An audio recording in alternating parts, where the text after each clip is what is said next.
Hello future stars, welcome to our channel Krishna tutorials. Myself Priyansh Dikshit और आज हम लोग पढ़ने वाले हैं हमारे क्लास 9th फिजिक्स का हमारा जो सेकंड चैप्टर था फोर्स, उसके हम लोग कुछ क्वेश्चंस करने वाले हैं आज। तो बड़ा ही इंटरेस्टिंग लेक्चर रहने वाला है। मैं सोचा कि छुट्टी का दिन है तो क्यों ना तुम लोग को कुछ ऐसे क्वेश्चंस दे दिया जाए जिससे तुम लोग के एग्जाम में बहुत ज़्यादा ही हेल्प होने वाली है। तो चलिए स्टार्ट करते हैं हमारे फर्स्ट क्वेश्चन से। फर्स्ट क्वेश्चन हमें कह रहा है calculate the acceleration produced in a body of mass 50 gram when a force of 1 newton is applied to it. भैया आपने बड़ी स्पीड में पढ़ डाला लेकिन समझ कुछ भी नहीं आया।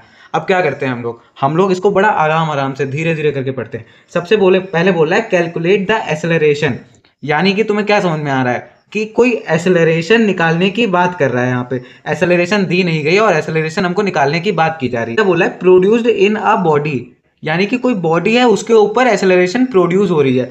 मान लो यहाँ पे मेरे पास एक बॉडी है, एक बॉल है और उसका मास कितना है, मास दिया गया है यहाँ पे 50 ग्राम। तो मास तुम लिख सकते हो 50 ग्राम तुमको दिया गया है। तो तुम बोल दोगे इस बॉल का मास है 50 ग्राम और ये बोल रहा है इसकी हमें एक्सेलरेशन निकालनी है जो इसके ऊपर प्रोड्यूस हो रही है। When a force of 1 newton is applied to it, मतलब जब हम लोग इसके ऊपर 1 न्यूटन का फोर्स लगा रहे हैं तब इसके अंदर कितनी एक्सेलरेशन प्रोड्यूस हो रही है वो हमें निकाल कर यहाँ पर देनी है। तो फोर्स की वैल्यू कितनी हो गई, 1 न्यूटन। अब भैया ये 1 न्यूटन का मतलब क्या है, मतलब फोर्स की वैल्यू दी गई है तो 1 न्यूटन में क्यों दी गई है। हम लोगों ने तो देखा था कि force equal to M A होता है। एम की अगर हम लोग यूनिट निकालेंगे तो केजी में रखी जाती है यहाँ पे, क्योंकि एसआई यूनिट एम की केजी होती है। और एक्सेलरेशन की यूनिट रखेंगे तो मीटर पर सेकेंड स्क्वायर। तो इसकी तो यूनिट जब निकल के आ रही है force equal to KG into metre per second square निकल के आ रही है। तो भैया ये न्यूटन में क्यों दी गई है। याद करो हमने एक चीज पढ़ाई थी तुम लोग को कि ये जो फोर्स था, फोर्स के बारे में किसने ढूंढा था। फोर्स के बारे में हम लोग को न्यूटन ने बहुत ज्यादा चीजें बताई हैं। इतनी सारी चीजें बताई कि फोर्स की जो यूनिट थी यानी कि KG into metre per second square जो था, इसको न्यूटन ने अपना ही नाम दे दिया कि तुम लोग को बार बार बोलना ना पड़े कि फोर्स इक्वल टू होता है KG into metre per second square. यानी कि फोर्स की अगर हम लोग यूनिट लिख रहे हैं तो KG into metre per second square, इतना बड़ा ना बोलना पड़े। तो न्यूटन ने बोला तुम लोग एक आराम से एक चीज बोल सकते हो कि मेरा नाम ले दो यहाँ पे, यानी कि फोर्स इक्वल टू होता है न्यूटन। उसकी यूनिट क्या होती है, न्यूटन। उसकी ये पूरी यूनिट है, इसको उसने बोल दिया न्यूटन। तो अगर तुम्हारे सामने लिख के आए कि 1 न्यूटन इक्वल टू क्या होता है, तो 1 न्यूटन तुम लोग बोल सकते हो 1 KG into metre per second square, ये होता है 1 न्यूटन की वैल्यू। और ये वाली चीज हमने लेक्चर में पढ़ाई है, लेकिन यहाँ पे हमने दोबारा किस लिए बता दी, इसलिए ताकि तुम लोग को क्वेश्चंस में दिक्कत ना आए। अब देखो, अब ये बोल रहा है एक्सेलरेशन निकालने को। अब इन तीन चीजों से तुमको कौन सा फॉर्मूला दिखाई दे रहा है, यही वाला तो दिखाई दे रहा है ना, F equal to M A, बल बराबर माँ। याद करो ये हमने याद कराया था, बल माँ, बल बराबर माँ। तो फोर्स इक्वल टू होता है हमारा, फोर्स की वैल्यू कितनी होती है, एम इंटू ए। अब यहाँ पे क्या हो रहा है, फोर्स की वैल्यू तुमको दी गई है यानी कि 1 न्यूटन। तो तुम लोग यहाँ पे सीधे सीधे डाल दोगे फोर्स की वैल्यू 1 न्यूटन। मास तुम्हें कितना दिया गया, 50 ग्राम। अब ये 50 ग्राम यहाँ पे डाला जाएगा। सोचो जरा, हमने तुम लोगों को क्या बताया था कि कोई भी अगर फॉर्मूला डिफाइन होता है तो वो फॉर्मूला डिफाइन कब होता है, एसआई यूनिट्स पे। एसआई यूनिट्स पे वो फॉर्मूला डिफाइन होता है। अब यहाँ पे ये बोल रहा है 50 ग्राम, और अगर तुम मास की एसआई यूनिट निकालोगे, मास की एसआई यूनिट कितनी होती, क्या होती है, मास की एसआई यूनिट जो होती है वो होती है केजी। लेकिन यहाँ पे तो हमको ग्राम में दिया गया है। पहले हम लोग क्या करेंगे, 50 ग्राम को हम लोग केजी में कन्वर्ट करेंगे, उसके बाद में यहाँ पे वैल्यू डाली जाएगी। याद करो जैसे हम लोगों ने उसमें किया था, वेलोसिटी हम लोग को सेंटीमीटर पर सेकंड में दी जाती थी, उसको हम लोग किसी और चीज़ में चेंज करते थे। या फिर वेलोसिटी हम लोग को किलोमीटर पर आवर में दी जाती थी, उसको मीटर पर सेकंड में चेंज करते थे। ये वाली चीज़ जैसे वहाँ पे करते थे हम लोग पिछले चैप्टर में मोशन में, वैसे हम लोग यहाँ पे भी होगा। क्योंकि जब भी कोई फॉर्मूला डिफाइन होता है वो फॉर्मूला डिफाइन होता है हमारा एसआई यूनिट्स के ऊपर। और जो 50 ग्राम है, ग्राम हमारी एसआई यूनिट नहीं है, मास की एसआई यूनिट केजी होती है और यहाँ पे ग्राम में दिया गया है। तो हम लोग ग्राम वाली वैल्यू नहीं डाल पाएंगे, तभी इसको हम लोग पहले चेंज करेंगे केजी में। अब कैसे चेंज किया जाएगा भैया, एक चीज बताओ, 1 केजी इक्वल टू कितना होता है, कितना होता है, याद करो, पढ़ा होगा तुम लोगों ने 7th 8th में। 1 केजी इक्वल टू होता है 1000 ग्राम। अगर नहीं पढ़ा है तो याद कर लो, 1 केजी इक्वल टू होता है 1000 ग्राम। अब 1 केजी अगर 1000 ग्राम है तो हम लोग ऐसे नहीं बोल सकते हैं कि 1 ग्राम इक्वल टू कितना होगा। अब यहाँ पे देख लो, 1000 यहाँ पे मल्टीप्लाई में, ये वाले 1000 को हम लोग इसके डिवाइड में भेज सकते हैं। यहाँ पे मल्टीप्लाई में, इधर भेजेंगे तो डिवाइड में जाएगा, तो यहाँ पे कितना बचेगा, केवल 1 ग्राम बचेगा। तो हम लोग बोल देंगे 1/1000 केजी के इक्वल होता है 1 ग्राम। अब 1 ग्राम इक्वल टू होता है 1/1000 केजी। अब यहाँ पे बोल रहा है लेकिन 50 ग्राम, तो हम लोग क्या करेंगे, दोनों साइड 50 से मल्टीप्लाई कर देंगे। तो 50 ग्राम इक्वल टू हमारा कितना हो जाएगा, 50 इंटू 1/1000 केजी। ये हो जाएगा हमारा 50 ग्राम की वैल्यू। अब इसको सॉल्व करो, 0 0 कट गया, 5 1 जा 5, 5 2 जा 10, 5 0 जा 0, तो 50 ग्राम इक्वल टू कितना हमारा निकल के आ गया, 1/20 kg। अब यही वाली वैल्यू हम लोग यहाँ पे उठा के डाल देंगे। अब क्या हो रहा है यहाँ पे, मास की वैल्यू हम लोग कितनी डालेंगे, 1/20 kg, और एसेलरेशन की वैल्यू हम लोग को निकालनी है यहाँ पे। अब 1 न्यूटन कितना होता है, 1 न्यूटन को हम लोग लिखते हैं KG into metre per second square equal to 1/20 kg into acceleration. अब खुद सोचो यहाँ पे हमने यूनिट डाल के क्यों किया है, तुम लोग को ये चीज दिखाने के लिए, जब हम लोग सॉल्व करके फॉर्मूले से सॉल्व करके वैल्यू निकालते हैं तो हमारी जो वैल्यू आती है निकल के आंसर में, वो वाली वैल्यू में ही यूनिट निकल के आ रही होती है। अब देखो 1 यहाँ पे है, 1 kg into metre per second square, यहाँ पे 1/20 kg इंटू ए। अब एसेलरेशन की वैल्यू जब हम लोग निकालेंगे तो ये वाली जो चीज है ये 1/20 है, इधर इधर कितने में आएगा, यहाँ पे 20 डिवाइड में है तो यहाँ पे आएगा तो मल्टीप्लाई में आएगा, तो 20 इंटू ये केजी ऊपर है, यहाँ पे केजी कितना आएगा, नीचे आएगा KG, 1 kg into 1 kg into metre per second square. अब देखो 1 kg चला गया, अब कितना बचा, एसेलरेशन की वैल्यू कितनी आ रही है, 20 मीटर पर सेकेंड स्क्वायर। ये देखो यूनिट के साथ में वैल्यू निकल के आई है, तभी जब भी फॉर्मूले में पुट करो वैल्यू तो वो यूनिट के साथ पुट करी जाती है, इसीलिए हमने यहाँ पे तुमको केजी में कन्वर्ट करवाया। अगर ये हम केजी में नहीं कन्वर्ट करवाते, इसको हम ग्राम में डालते, तो यहाँ पे नीचे आता 1 ग्राम।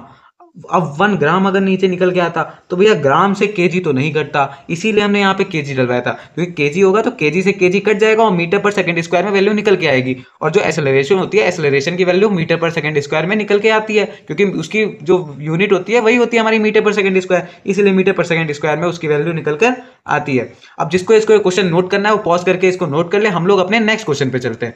हमारे सामने आता है हमारा नेक्स्ट क्वेश्चन, जिसमें बोल रहा है अ body of mass 2 kg is at rest. मतलब एक बॉडी है हमारे पास जिसका मास है 2 kg, ये हमारी रेस्ट पे है। What force should be applied to produce a velocity of 4 metre per second in 4 seconds. अब इससे क्या समझ में आ रहा है भैया, हमें तो कुछ समझ नहीं आ रहा। इसमें क्या हो रहा है, इसमें बोल रहा है कि हम ऐसा कौन सा फोर्स लगाएं जिससे इसकी जो वेलोसिटी है, यानी कि यहाँ पे जब रेस्ट में है तो इसकी वेलोसिटी कितनी है, वेलोसिटी यहाँ पे इसकी 0, यानी कि u इक्वल टू हो गया 0। स्टार्टिंग पॉइंट पे जो वेलोसिटी होती है उसको हम लोग क्या बोलते हैं, इनिशियल वेलोसिटी। तो इनिशियल वेलोसिटी हमारी हो गई 0, जिसे बोलते हैं प्रारंभिक वेग। तो यहाँ पे इनिशियल वेलोसिटी हमारी 0 है। अब ये क्या बोल रहा है, ऐसा कितना फोर्स लगाएं इसके ऊपर, मतलब कितना फोर्स लगाएं कि 4 सेकंड के बाद में इसकी वेलोसिटी हो जाए 4 मीटर पर सेकंड। अब तुम लोग को कुछ समझ में आ रहा, हमने लास्ट जो वीडियो बनाई थी मोशन के क्वेश्चंस के ऊपर, उससे थोड़ा रिलेट करके देखो इसको। इस चैप्टर में तुम लोग को कई सारे क्वेश्चंस ऐसे दिखाई देंगे जो मोशन से रिलेट होके आएंगे, क्योंकि मोशन के बाद में ये चैप्टर आता है तो इसमें मोशन से कई सारी चीज़ें रिलेट होके आएंगी। जैसे एसेलरेशन जो होता है, किसी चीज़ पे हम एसेलरेशन लगाते हैं तो उसकी वेलोसिटी चेंज होती है, और यहाँ पे क्या हो रहा है, किसी चीज़ पे अगर फोर्स लगाते हैं तो उसका एसेलरेशन चेंज होता है। तो यहाँ पे ऐसा भी कह सकता है कि हम फोर्स लगाएंगे, उसका एसेलरेशन चेंज होगा और तुम्हें वेलोसिटी बतानी है, लेकिन क्योंकि एसेलरेशन चेंज होगा तो उसकी वेलोसिटी भी चेंज होगी, तुम्हें वहाँ पे वेलोसिटी बतानी होगी। वही चीज़ यहाँ पे भी हो रही है। यहाँ पे एक बॉडी है जिसका मास है 2 kg, वो रेस्ट पे है, और हम उस पर कितना फोर्स लगाएं कि उसकी जो वेलोसिटी है वो 4 मीटर पर सेकेंड हो जाए 4 सेकेंड्स में। अब क्या करोगे, यहाँ पे कैसे निकालोगे इसको, तुम लोग को वेलोसिटी, फाइनल वेलोसिटी कितनी दी गई है 4 मीटर पर सेकेंड, कि फाइनली उसकी वेलोसिटी इतनी हो जाए। टाइम तुम्हें कितना दिया गया है 4 सेकेंड्स, और इनिशियल वेलोसिटी कितनी दी गई है 0 मीटर पर सेकेंड। अब तुम्हें निकालना क्या है, तुम्हें निकालना है फोर्स। मास तुम्हें दिया गया है 2 kg दिया गया है ना। अब फोर्स का फॉर्मूला क्या होता है, फोर्स का फॉर्मूला तो भैया ऐसा होता है, कुछ फोर्स इक्वल टू ma, बल बराबर माँ, बल माँ। तो फोर्स का फॉर्मूला ये होता है भैया, फोर्स निकालने के लिए हम लोग को मास की जरूरत पड़ेगी, मास तो है हमारे पास, मास तो दिया गया है, लेकिन एसेलरेशन की जरूरत पड़ेगी। एसेलरेशन कहाँ से निकालेंगे, तुम्हें यहाँ पे सबसे पहले निकालना पड़ेगा एसेलरेशन। एसेलरेशन कैसे निकाला जाएगा, एसेलरेशन निकालने के लिए भैया कुछ कुछ तो याद आ रहा है कि ये 4 चीज़ें दी जाती थी और एसेलरेशन पूछा जाता था, हम बता देते थे एसेलरेशन। कैसे बताते थे, अब यहाँ पे लगने वाली सबसे पहले तुम्हारी लगेगी फर्स्ट इक्वेशन ऑफ मोशन। अब फर्स्ट इक्वेशन ऑफ मोशन क्या होती है? v equal to you plus A T. कुछ याद आया? v equal to you plus A T, ये हमारी होती है फर्स्ट इक्वेशन ऑफ मोशन। अब यहाँ पे फर्स्ट इक्वेशन ऑफ मोशन को डाल के हम लोग पहले ए की वैल्यू निकालेंगे, फिर वो ए की वैल्यू उठा के हम लोग यहाँ पे डाल देंगे और फोर्स की वैल्यू निकल के आ जाएगी। कितना आसान क्वेश्चन है। आसान तो नहीं है भैया, हम लोग को तो समझ ही नहीं आया था कुछ। अब आसान हो जाएगा ना, ऐसे क्वेश्चन तुम लोग 2-3 बार लगाओगे तो तुम लोग के लिए बहुत ज़्यादा इजी होने वाला है। लेकिन हाँ, ऐसे तुम लोग को 2 से 3 क्वेश्चंस इसके बाद में लगाने, इस सेशन के बाद में इस टाइप के तुम लोग को 2-3 क्वेश्चंस लगाने जरूरी है। अगर नहीं लगाओगे तो शायद ये वाली चीज़ें दोबारा तुम लोग भूल जाओ कि ऐसा भी कुछ होता था कि हम लोग पहले इक्वेशन ऑफ मोशन से एक्सेलरेशन की वैल्यू निकालते थे, फिर उसको फोर्स में डाल के फोर्स की वैल्यू निकाल लेते थे। तो ये वाली चीज़ें भूल सकते हो। इसीलिए इस टाइप के क्वेश्चंस तुम लोग ढेर सारे लगाना इस सेशन के बाद में। तो चलो स्टार्ट करते हैं। तो क्या है यहाँ पे v equal to you plus A T, इसमें तुम लोग को ये वाली वैल्यूज डालनी है। v हमें कितना दिया गया है? 4 मीटर पर सेकेंड। u तुम्हें कितना दिया गया है? 0। a तुम्हें कितना दिया गया? दिया ही नहीं गया भाई, a तो निकालना है। t कितना दिया गया? 4 सेकेंड। अब क्या आया तुम्हारा? 4 इक्वल टू 4 ए, ये आ रहा है। तो a इक्वल टू कितना निकल के आ गया? 1 मीटर पर सेकेंड स्क्वायर निकल कर आ गया ये। अब तुम्हें क्या करना है? तुम्हें यहाँ पे सिंपली डाल देना है इसकी वैल्यू और तुम्हारी फोर्स की वैल्यू निकल के आ जाएगी। Force equal to mass into acceleration होता है। अब मास यहाँ पे किस में डालना है हमको? केजी में। एक्सेलरेशन किस में डालनी है? मीटर पर सेकेंड स्क्वायर में। फोर्स तो भैया केजी, वो मास तो केजी में दिया गया है। मास इक्वल टू 2 kg दिया गया है ना, तो ये तो केजी में दिया गया है। तो 2 kg इंटू एक्सेलरेशन तुम्हें क्या दी गई? मीटर पर सेकेंड स्क्वायर में। तो ये भी हम लोग ऐसे ही डाल देंगे, 1 मीटर पर सेकेंड स्क्वायर। तो फोर्स इक्वल टू तुम्हारा कितना निकल के आ गया? 2 kg into metre per second square. अब इसको हम लोग क्या बोल सकते हैं? 2 न्यूटन। न्यूटन क्यों बोल सकते हैं? अभी हमने बताया था KG into metre per second square जो होता है, इसको हम लोग न्यूटन बोलते हैं। क्यों बोलते हैं? क्योंकि न्यूटन ने ही फोर्स के बारे में ज़्यादातर चीज़ें खोजी हैं, इसलिए न्यूटन ने इसको अपना नाम ही दे दिया कि अगर तुम लोग फोर्स की जो यूनिट है उसको तुम लोग न्यूटन के बराबर बोल सकते हो। अब जिसको इसको नोट करना है वो पॉज करके इसको नोट कर ले। हम लोग अपने नेक्स्ट क्वेश्चन पे चलते हैं। अब हमारे सामने नेक्स्ट क्वेश्चन आता है हमारा, अ फोर्स ऑफ 1.5 न्यूटन्स। एक फोर्स लग रहा है हमारा 1.5 न्यूटन का, अप्लाइड ऑन अ बॉडी, मतलब एक बॉडी है उसके ऊपर हम फोर्स लगा रहे हैं कितना? 1.5 न्यूटन का। और जिस बॉडी का मास है यहाँ पे दिया गया है 5 kg। देखो क्वेश्चन को पढ़ते पढ़ते ही तोड़ तोड़ के उसके डायग्राम बनाना स्टार्ट कर दिया करो। अगर तुम लोग डायग्राम बनाते रहोगे तो तुम लोग को वहाँ पे क्वेश्चन को एनालाइज करना आसान हो जाएगा और क्वेश्चन को तुम लोग आसानी से कर पाओगे। क्या बोल रहा है? A force of 1.5 Newton applied on a body, एक बॉडी के ऊपर 1.5 न्यूटन का फोर्स लग रहा है, यानी कि ये बॉडी है इसके ऊपर 1.5 न्यूटन का फोर्स लग रहा है, ऑफ मास 5 kg, यानी कि 5 kg की बॉडी है। तो मास इसका कितना दे दिया गया है? 5 kg। तो तुम्हें फोर्स भी पता चल गया, मास भी पता चल गया, 5 kg फॉर 2 सेकेंड्स, यानी कि 2 सेकेंड के लिए इसके ऊपर फोर्स लग रहा है। तो टाइम कितना दिया गया है? 2 सेकेंड्स। 2 सेकेंड के लिए।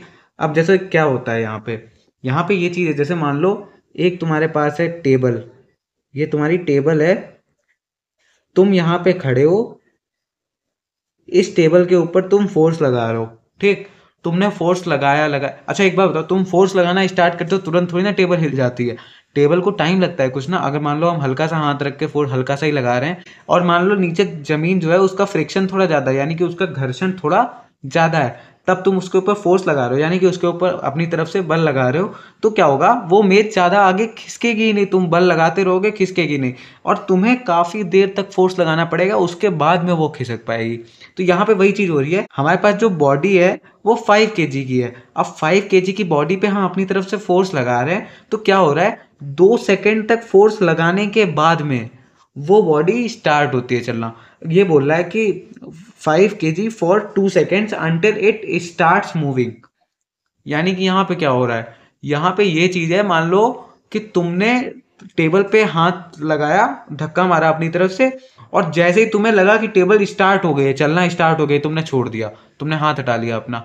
यानी कि ये चीज़ यहाँ पे बोल रहा है कि एक बॉडी के ऊपर फोर्स लग रहा था 1.5 न्यूटन का, और वो फोर्स कितनी देर के लिए लगा? 2 सेकेंड के लिए लगा, और 2 सेकेंड के बाद में वो बॉडी चलने लगी।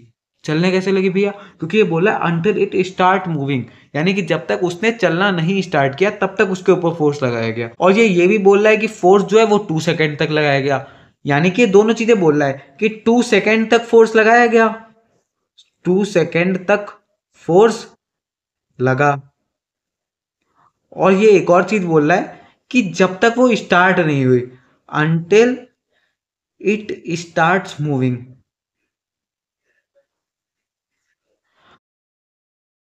अब इसको तुम लोग कैसे समझ सकते हो?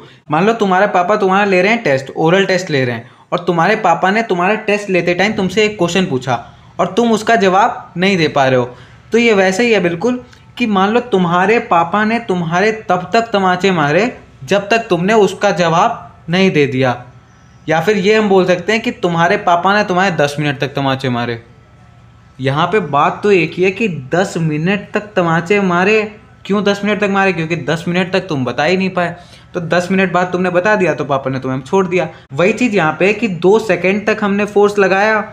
और एक और लैंग्वेज में ये बोल रहा है कि अंटिल इट स्टार्ट्स मूविंग, यानी कि हम तब तक फोर्स लगा रहे हैं जब तक उसने चलना नहीं स्टार्ट कर दिया। और ये यहाँ पे बोल रहा है कि 2 सेकेंड तक ही हमने फोर्स लगाया, यानी कि 2 सेकेंड के बाद में उसने चलना स्टार्ट कर दिया। तो ये दोनों हमारा इक्वल हो जाएंगे। तो इससे हमें क्या समझ में आया कि 2 सेकेंड तक उस बॉडी के ऊपर फोर्स लग रहा है। अब ये बोला है find the distance covered by the body in this time. अब सबसे पहले तुम लोग खुद देखो यहाँ पे तुम्हें क्या नहीं दिखाई दे रहा है। फोर्स दिख गया, मास दिख गया, टाइम दिख गया। अब इन चीज़ों से देखो, फोर्स और मास की वैल्यू, तुम्हें फोर्स की वैल्यू क्या होती है? फोर्स इक्वल टू होता है m/a। ठीक, m/a होता है। तो फोर्स की वैल्यू यहाँ पे डालोगे 1.5 न्यूटन इक्वल टू m कितना है 5 kg इंटू ए। यहाँ से हम लोग ए की वैल्यू निकाल ले रहे हैं। ए की वैल्यू हमारी कितनी निकल के आएगी? 5 से इसको डिवाइड करेंगे तो 0.3 मीटर पर सेकेंड स्क्वायर। ये हमारी ए की वैल्यू निकल कर आ गई है। अब तुम लोग खुद देखो यहाँ पे, अब तुम्हें बोला गया है कि तुम्हें निकालनी है डिस्टेंस। डिस्टेंस यानी कि कितना वो चला है। तो डिस्टेंस के लिए क्या तुम्हें कौन सा फॉर्मूला लगाना पड़ेगा?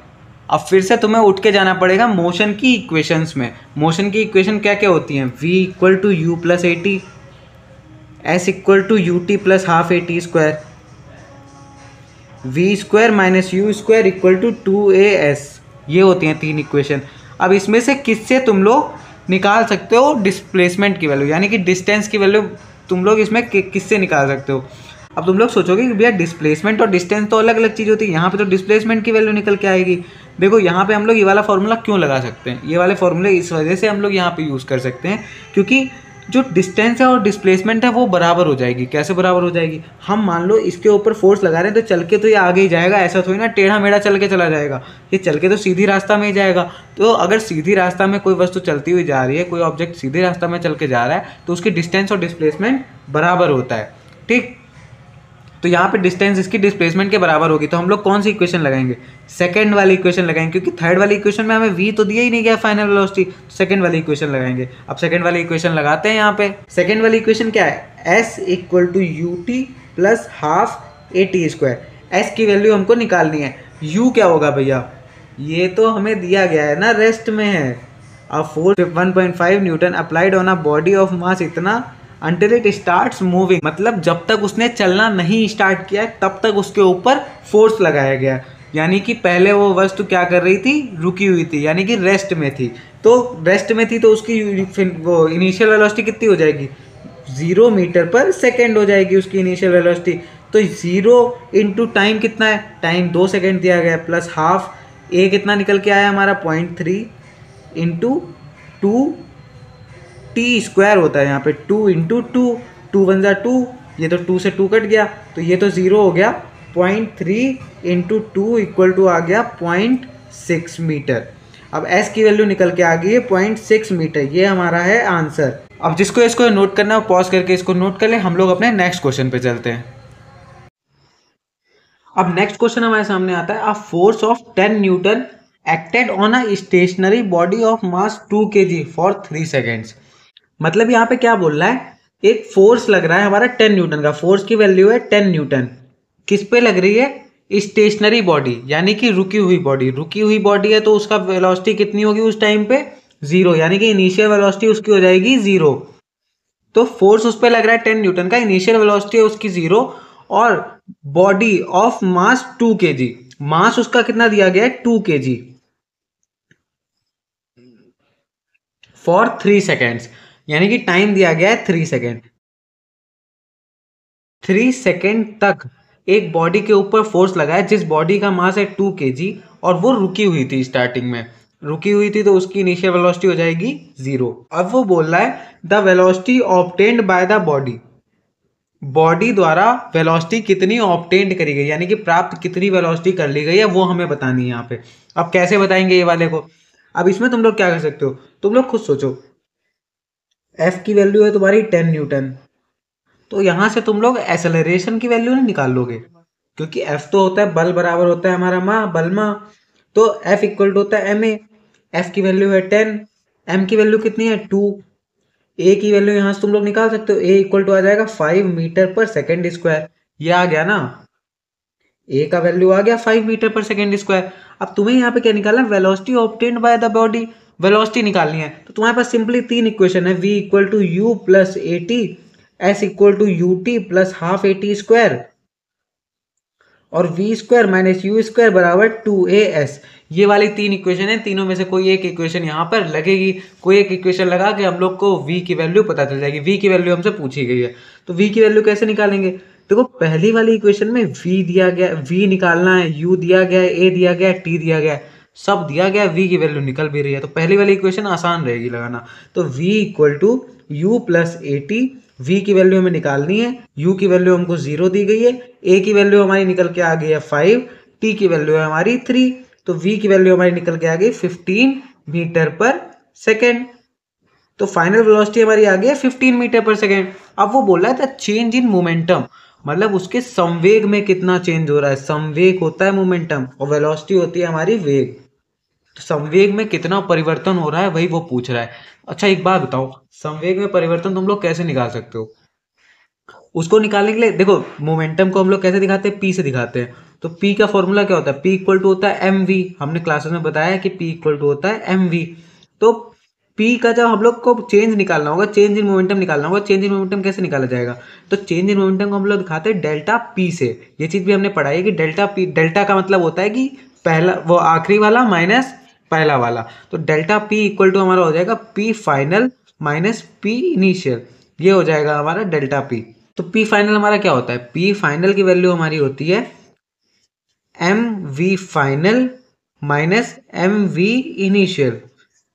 अब ये एम वी फाइनल और एम वी इनिशियल कैसे आया, क्योंकि पी की वैल्यू होती है एम वी, तो यहाँ पे हमने केवल पी की वैल्यू पुट करी है, तो M V final minus M V initial. अब एक बार बताओ, एम वी फाइनल है, इसको हम लोग ऐसे नहीं लिख सकते? अच्छा एक बार बताओ, पी फाइनल है, पी फाइनल को तुम लोग ऐसे तो लिखोगे कि उसका मास फाइनली कितना हो गया है इनटू उसकी वेलोसिटी फाइनली कितनी है, यही तो हमारा होता है पी फाइनल। तो पी, इसको हम लोग ऐसे भी लिख सकते हैं M final into V final minus M initial into V initial.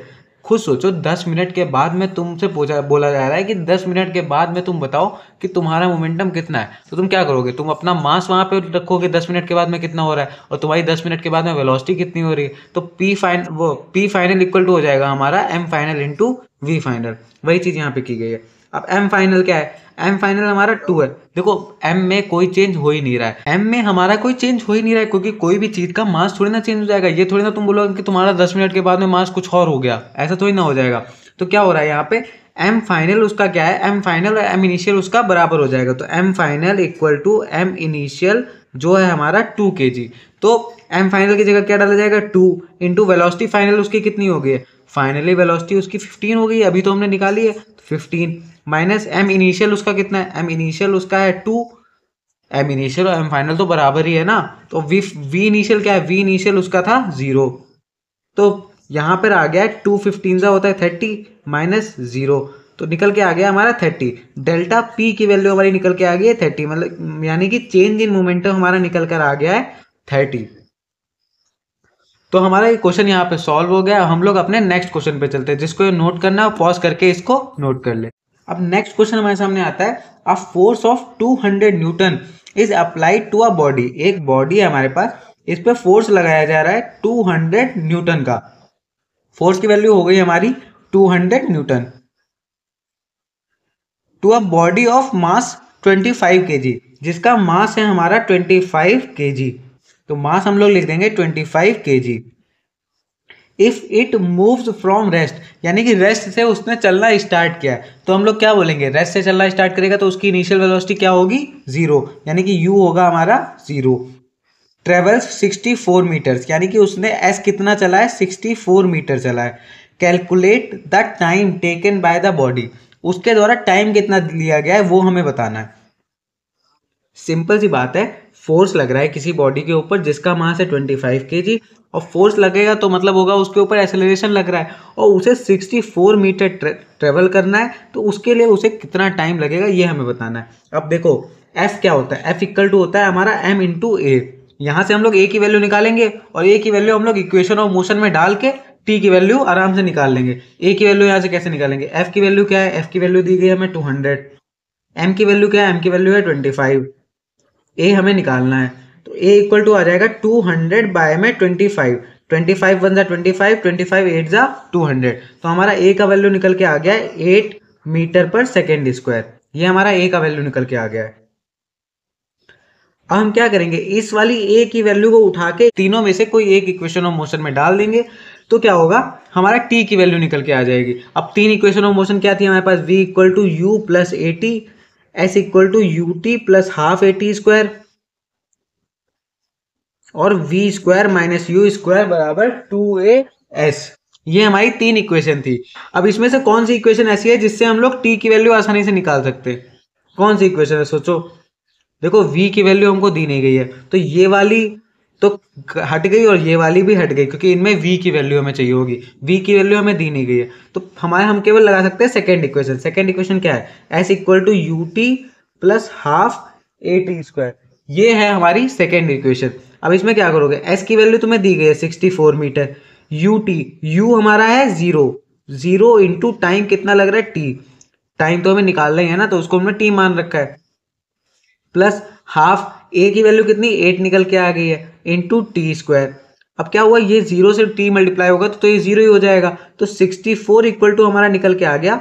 यहाँ पे देखो 2 से इसको 8 को डिवाइड नहीं कर सकते, 4 आ जाएगा, तो 64 इक्वल टू आ गया हमारा 4t स्क्वायर। अब 4 से अगर 64 को डिवाइड करेंगे तो हमारा टी स्क्वायर की वैल्यू आएगी 16।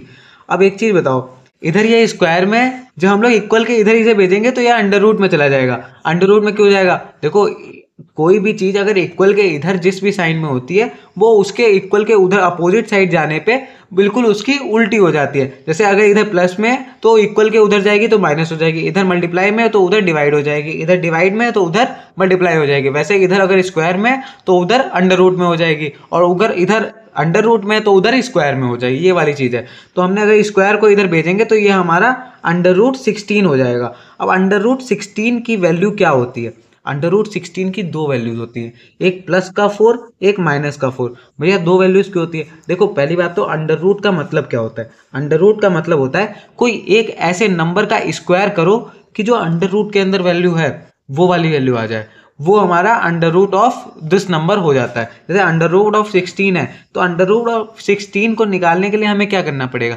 हमें कोई ऐसा नंबर चाहिए होगा जिसका अगर हम स्क्वायर करें तो हमारी वैल्यू 16 आ जाए। तो वैसे कौन से नंबर हैं, दो नंबर हैं, +4 और -4। इन दोनों नंबर का अगर हम स्क्वायर करते हैं तो हमारी वैल्यू 16 निकल के आएगी।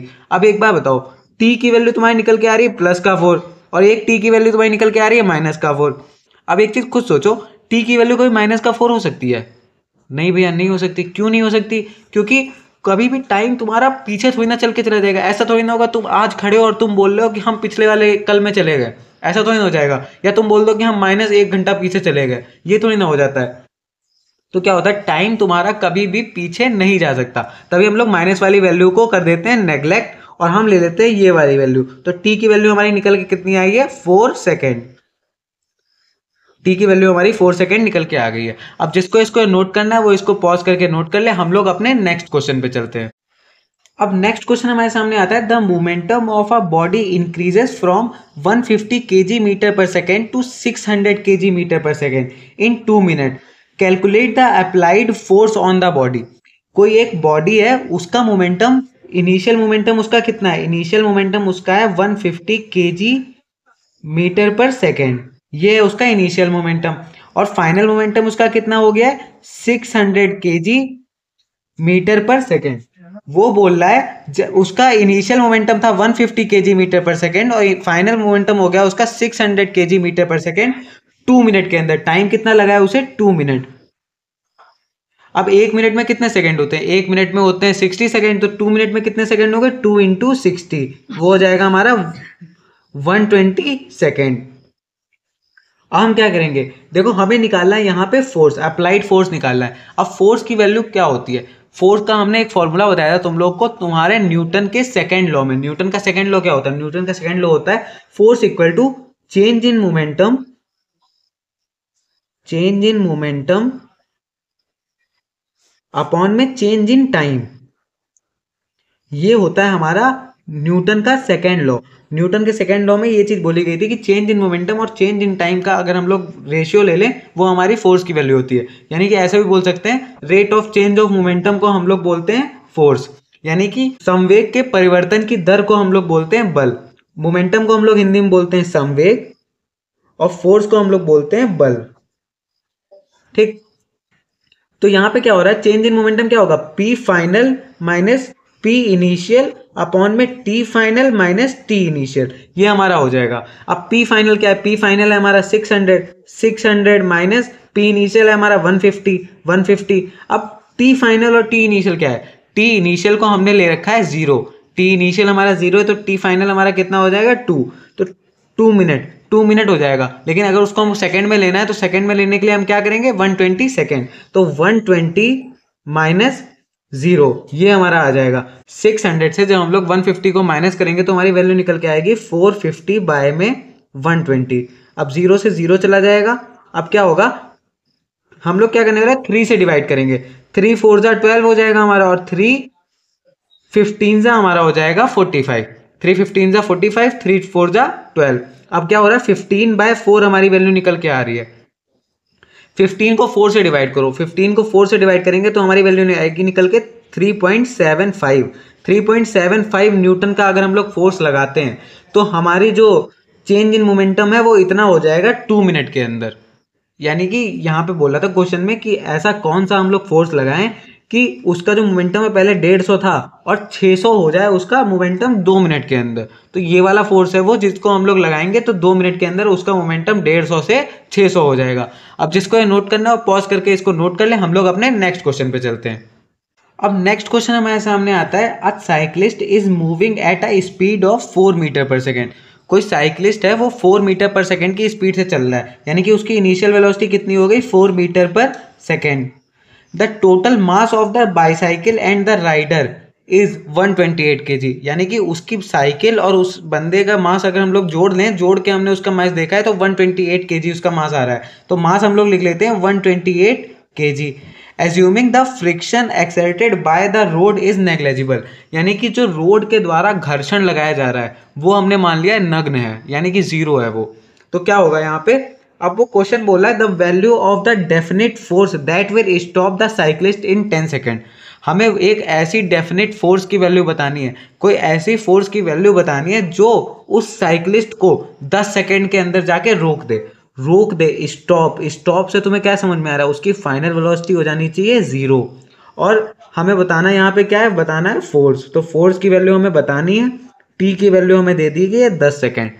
ठीक, अब तुम लोग खुद देखो यहाँ पे तुम्हें फोर्स की वैल्यू बतानी है। फोर्स की वैल्यू क्या कैसे बताएंगे, फोर्स होता है हमारा m इंटू ए, और ए को हम लोग कहाँ से निकालेंगे, इक्वेशन ऑफ मोशन से। इक्वेशन ऑफ मोशन क्या होती है, v equal to you plus A T, S equal to U T plus half A T square, और v square minus you square बराबर 2as।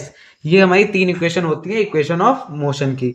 अब इन तीनों में से कोई एक इक्वेशन ऑफ मोशन लगा के हम लोग को ए की वैल्यू निकालनी है। कौन सी इक्वेशन ऑफ मोशन लगा सकते हैं, पहले यही लगा सकते हैं ना, v की वैल्यू पता है, u की वैल्यू भी पता है, a की वैल्यू नहीं पता है, t की वैल्यू पता है, a की वैल्यू निकल आएगी यहाँ से। तो क्या करेंगे, पहले इक्वेशन लगाएंगे। तो v equal to you plus A T, V हमारा है 0, u हमारा है 4, a हमें बताना है, t हमारा कितना है 10। तो a की वैल्यू यहाँ से निकल के आएगी माइनस का 4 बाय में 10, यानी कि माइनस का 0.4। ये हमारी a की वैल्यू निकल कर आ गई है। अब माइनस का 0.4 है इसको हम लोग उठा के यहाँ पे डाल देंगे। मास की वैल्यू कितनी थी 128 और ए की वैल्यू कितनी है, ए की वैल्यू हमारी हो जाएगी माइनस का 0.4। अब ये माइनस क्यों आ रहा है, माइनस का मतलब है कोई इंसान इधर के लिए चलता हुआ जा रहा है तो हमें एक्सेलरेशन उस पर इधर के लिए लगानी पड़ेगी, यानी कि फोर्स उस पर इधर के लिए लगाना पड़ेगा। अगर फोर्स इधर के लिए नहीं लगाएंगे तो बंदा कभी रुकेगा ही नहीं, और हमें उसे रोकना है, रोकने के लिए इधर के लिए फोर्स लगेगा, यानी कि निगेटिव डायरेक्शन में फोर्स लगेगा। ये सब वेक्टर क्वांटिटीज हैं, इसीलिए यहाँ पे निगेटिव आ रहा है। अब 128 की 4 से मल्टीप्लाई करेंगे तो कितना आएगा, 128 की 4 से मल्टीप्लाई करने पे कितना आता है, 4 8 जा 32 का 2, 3 गया कैरी, 4 2 जा 8, 8 3 11, 1 गया कैरी, 4 1 जा 4, 4 1 5, 5 1 2, ये हमारी वैल्यू आई है 512 हमारी वैल्यू निकल कर आ गई है। अब क्या होगा, यहाँ पे एक डिजिट के बाद में पॉइंट था तो यहाँ पे भी एक डिजिट के बाद में पॉइंट आ जाएगा, तो 51.2 हमारी वैल्यू निकल कर आ जाएगी, वो भी माइनस में। माइनस में क्यों निकल के आ रही है, क्योंकि अपोजिट की डायरेक्शन में हमें फोर्स लगाना पड़ेगा। अगर तुम लोग माइनस में नहीं लिखना चाहते हो तो प्लस में भी लिख सकते हो, लेकिन हम लोग माइनस दिखा के ये बता सकते हैं कि अपोजिट डायरेक्शन में यहाँ पे फोर्स लग रहा है। इसी क्वेश्चन का सेकंड पार्ट आता है। सेकंड पार्ट में क्या बोल रहा है, the value of the definite force that will stop him in a distance of 25.6 metres. 25.6 metres distance, यानी कि एस बराबर है 25.6 मीटर, इतना चल कर वो रुक जाए, ऐसा कोई फोर्स बताओ। ऐसा फोर्स बताने के लिए क्या करेंगे, u की वैल्यू देखो हमें पता है 4 मीटर पर सेकेंड, m की वैल्यू भी हमें पता है 128 kg, ये है, s की वैल्यू हमें पता चल गई है। अब यहाँ पे कौन सा फॉर्मूला लगा सकते हो, वो वाला फॉर्मूला याद है जो हमारी थर्ड इक्वेशन थी, इक्वेशन ऑफ मोशन, ये वाली थर्ड इक्वेशन ऑफ मोशन हम लोग यहाँ पे लगा के पहले a की वैल्यू निकालेंगे। a की वैल्यू पहले निकालते हैं, v square minus you square बराबर 2as। अब v की वैल्यू क्या है, v की वैल्यू तो यहाँ पे 0 हो रही है ना, क्यों, क्योंकि यहाँ पे भी स्टॉप वाली बात हो रही है, तो v की वैल्यू हो रही है 0, 0 का स्क्वायर माइनस 4 का स्क्वायर बराबर 2 into a into S. S की वैल्यू कितनी है 25.6। अब 0 का स्क्वायर तो 0, 4 का स्क्वायर हो गया 16, माइनस का 16, 2 इंटू ए इंटू 25.6, ठीक। अब 2 1 जा 2, 2 8 जा 16। अब क्या करेंगे हम लोग, ए की वैल्यू जब निकालने बैठेंगे, माइनस का 8 बाय में 25.6, ये हमारी 8 ए की वैल्यू निकल के आ गई है। अब क्या करोगे, 25.6 से हम लोग 8 को डिवाइड करेंगे। कैसे डिवाइड करेंगे, पॉइंट हटाया, ऊपर बढ़ गया हमारा एक 0। अब हमारे पास आ रहा है 80 को डिवाइड करना है 256 से, ठीक। तो यहाँ पे ऐसे तो डिवाइड नहीं होगा, तो हमें पॉइंट लगाना पड़ेगा, पॉइंट लगाएंगे एक 0 पड़ेगा। 256 3 जा, 256 3 जा कितना हो जाएगा, 256 3 जा भैया होगा जाके ऐसे ही 768, यही तो होगा ना जाके 768 हो जाएगा हमारा। फिर हम लोग क्या करेंगे, इसको माइनस करेंगे तो हमारा कितना निकल के आएगा, 32 निकल के आएगा। पॉइंट लगाए तो 0 बढ़ जाएगा। अब हम लोग क्या करेंगे, 1 जा रखेंगे, 256, और हमारी वैल्यू बच रही है 64। फिर पॉइंट लगाया, फिर 0 बढ़ा देंगे हम लोग। हम लोग कितना रखेंगे, 2 जा कितना हो जाएगा 512। ऐसे ही रखते चले जाएंगे, वो सॉल्व नहीं होगा पूरा। तो हम लोग क्या मान लेते हैं, 0.31 तक हम लोग ले लेते हैं। ये वाली वैल्यू हम लोगों ने ले ली है एक्सेलरेशन की। 2 डिजिट तक वैल्यू ले लिया करो, उसके बाद में आगे का सॉल्व मत किया करो। 2 डिजिट तक हमने वैल्यू ले ली है, मीटर पर सेकेंड स्क्वायर। अब हमें f की वैल्यू बतानी है। f की वैल्यू बताने के लिए क्या करना पड़ेगा, m इंटू ए। m की वैल्यू क्या है 128 इंटू एसेलरेशन की वैल्यू क्या है, एसेलरेशन की वैल्यू निकल के आए 0.31। अब 0.31 से 128 को मल्टीप्लाई करना है। कैसे होगा मल्टीप्लाई, देखो 128 31, देखो 31 से मल्टीप्लाई कर दो, फिर 2 डिजिट के बाद में पॉइंट लगा देना, सिंपल सी बात है। 8 1 जा 8,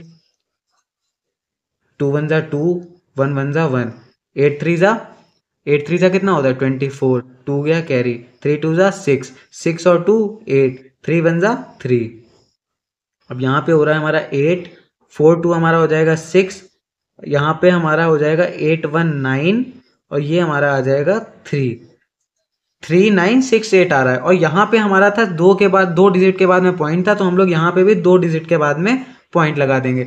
तो हमारी f की वैल्यू कितनी निकल के आ रही है 39.68, ये हमारी f की वैल्यू निकल के आ रही है न्यूटन, इतने न्यूटन।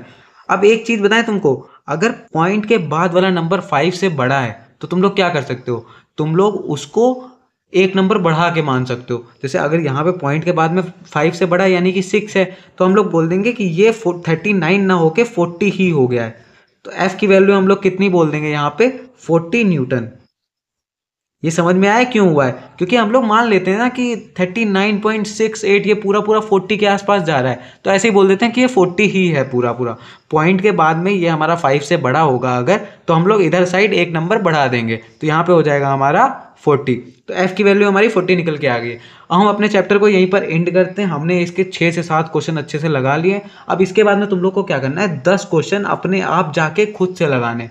खुद से अगर नहीं लगाओगे तो इस लेक्चर में हमने जो भी पढ़ा है वो चीज़ें तुम लोग को ज़्यादा देर तक याद रहेंगी लेकिन ज़्यादा देर तक याद नहीं रहेंगी। और अगर तुम लोग को पेपर में करके आना है तो तुम्हें ज़्यादा देर तक याद रखने की हैबिट होनी चाहिए। तो वो हैबिट बनाने के लिए तुम लोग को क्या करना पड़ेगा, ऐसे ही 10 क्वेश्चन तुमको लगाने पड़ेंगे। हमने हर वैरायटी का क्वेश्चन तुम लोग का कवर कर दिया है इसके अंदर। अब इसके अंदर तुम लोग को कोई कंफ्यूजन नहीं होने वाली इस चैप्टर से रिलेटेड। अगर कोई कंफ्यूजन होती है तो तुम लोग कमेंट सेक्शन में उसको लिखो और उस कंफ्यूजन के ऊपर एक वीडियो आएगी और वो कंफ्यूजन तुम्हारी दूर हो जाएगी तुरंत। तो चलिए एंड करते हैं हम अपने लेक्चर को, और हैप्पी जन्माष्टमी टू ऑल। सब लोग इस लेक्चर को लाइक कीजिए, सब्सक्राइब कीजिए, शेयर कीजिए और बेल आइकन जरूर दबा लेना ताकि ऐसे ही इंटरेस्टिंग लेक्चर आप तक पहुंचते रहें। Thank you for watching this video.